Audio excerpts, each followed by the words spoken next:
함께봐 TV. 부모님과 자녀가 함께 모여서 투자와 회계를 공부하는 함께봐 TV입니다. 저번 시간에 매출 총이익률, 영업이익률에 대해서 배웠습니다. 한번 복습 한번 해볼까요? 매출 총이익률은 뭐라고 했죠? 매출 총이익을 매출로 나눈다는 거예요. 나누기.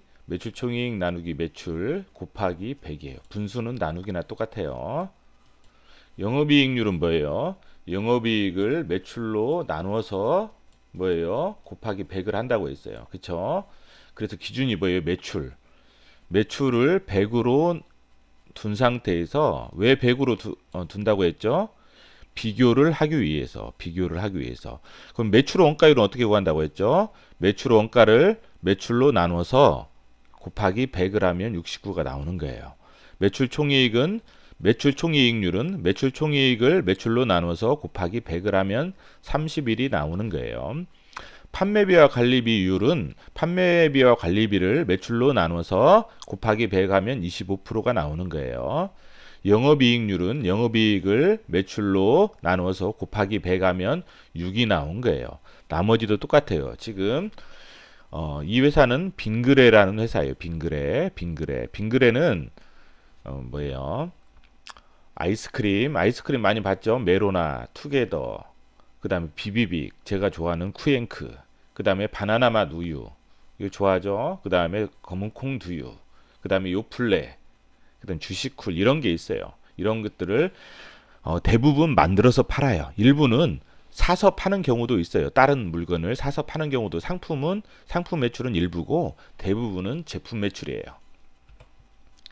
옆에 표는 매출에서 매출원가, 매출총이익, 판매비와 관리비, 영업이익까지 나타낸 표예요. 날짜가 1월 1일에서 9월 30일까지를 전부 다 비교를 했어요. 그렇죠. 1월 1일에서 9월 30일까지를 비교를 한 거예요.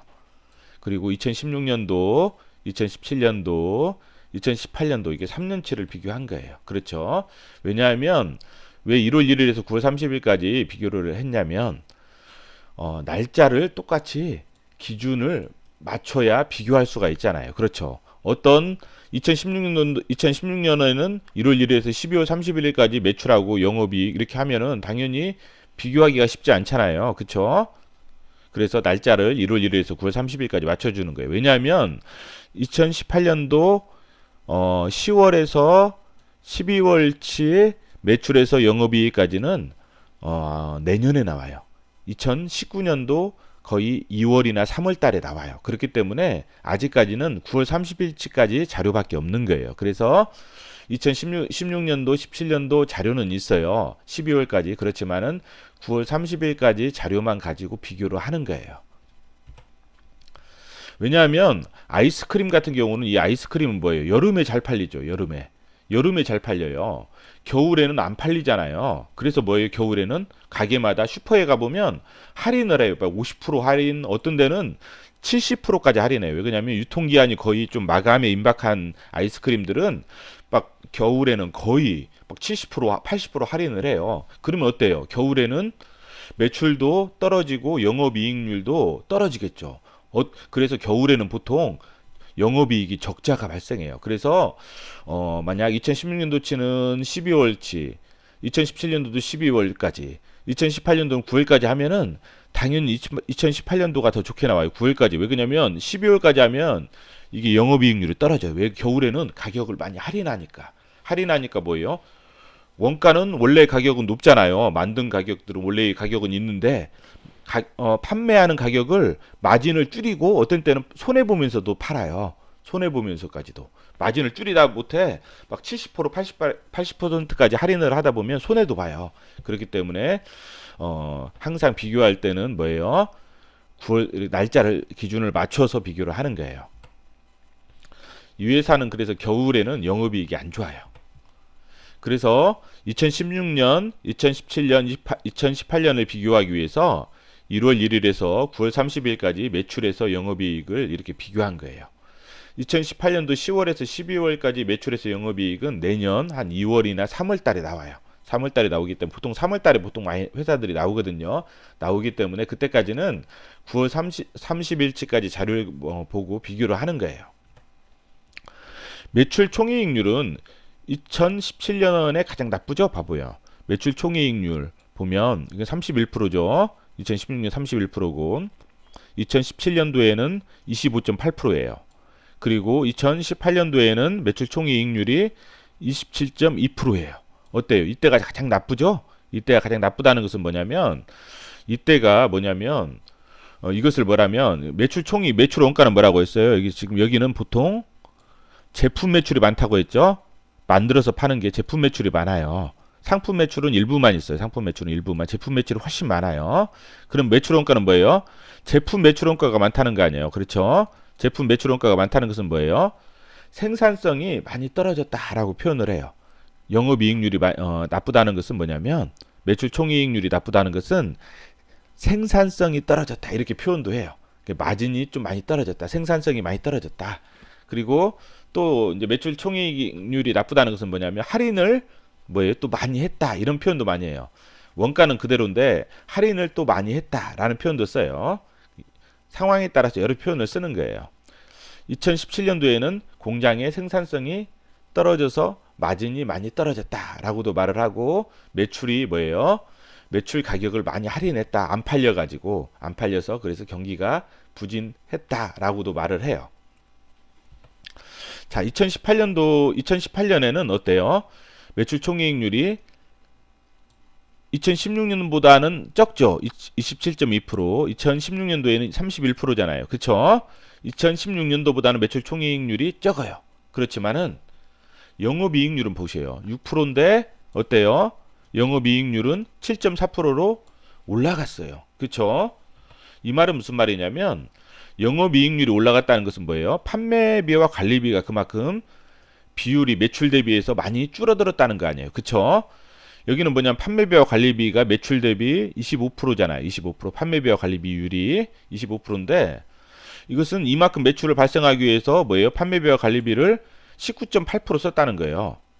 그러니까 뭐냐면 2016년도에는 매출을 이만큼 발생하기 위해서 6,489억 발생하기 위해서 판매비와 관리비를 1,617억만큼 막 사용해서 광고도 많이 하고 광고도 많이 하면 당연히 매출이 올라갈 수 있어요. 그런데 근데 이 2018년도에는 뭐냐면 6,828억을 매출을 달성하기 위해서 판매비와 관리비를 1,357억만큼 썼어요. 더 매출은 더 뛰었는데 그렇죠. 2018년도에 매출이 더 뛰었죠.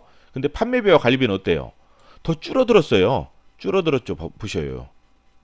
이 말은 뭐냐면 이 회사가 뭐냐면 영업의 효율성이 좋아졌다는 거예요. 그러니까 광고비도 더 적게 들여서 매출도 더 증가시켰다는 거잖아요.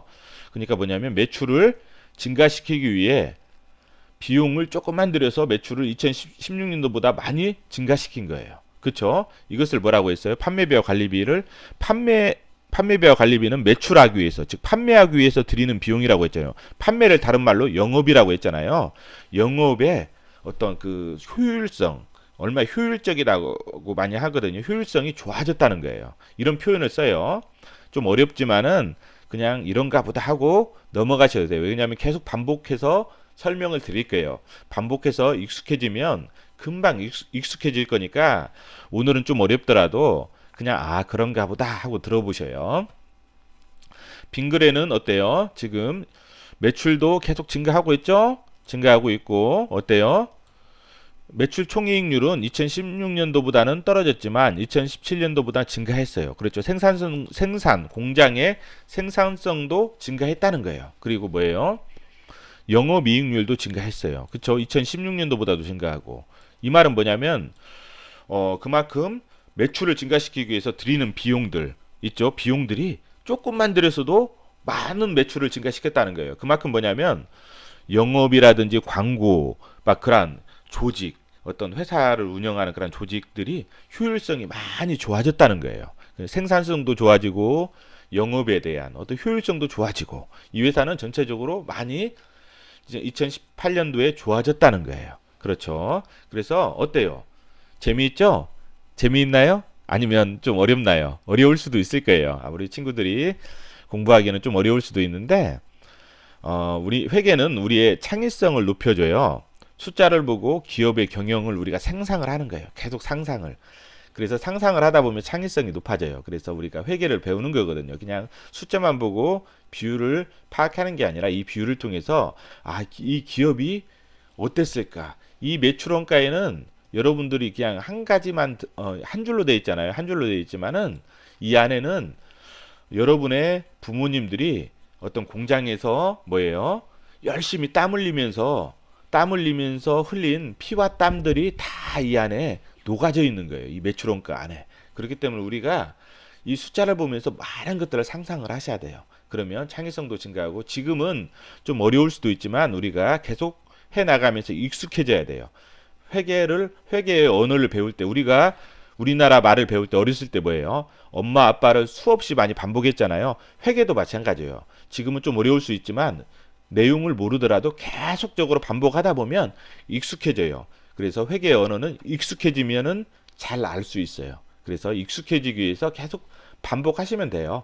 다음 시간에도 한 번 더 반복할 거예요. 다음 시간에는 이번에는 한 회사의 여러 기간을 이렇게 비교를 했잖아요. 다음 시간에는 어, 동일한 장사를 하는데 동일한 제품을 파는데 어, 또 어떤 회사하고 다른 회사하고 비교를 한번 해볼 거예요. 그리고 전혀 다른 물건을 파는 회사하고도 한번 비교를 해볼 거고 그래서 기업끼리 한번 비교를 해볼 거예요. 그래서 한번 오늘은 한 회사의 기간을 비교를 했어요. 다음 시간에는 다른 기업을 한번 비교를 해볼 거예요. 그래서 매출, 총이익률과 영업이익률, 그 다음에 매출 이런 부분에 대해서 좀 익숙해질 거예요. 자, 오늘은 이만 할게요. 새해 복 많이 받으세요.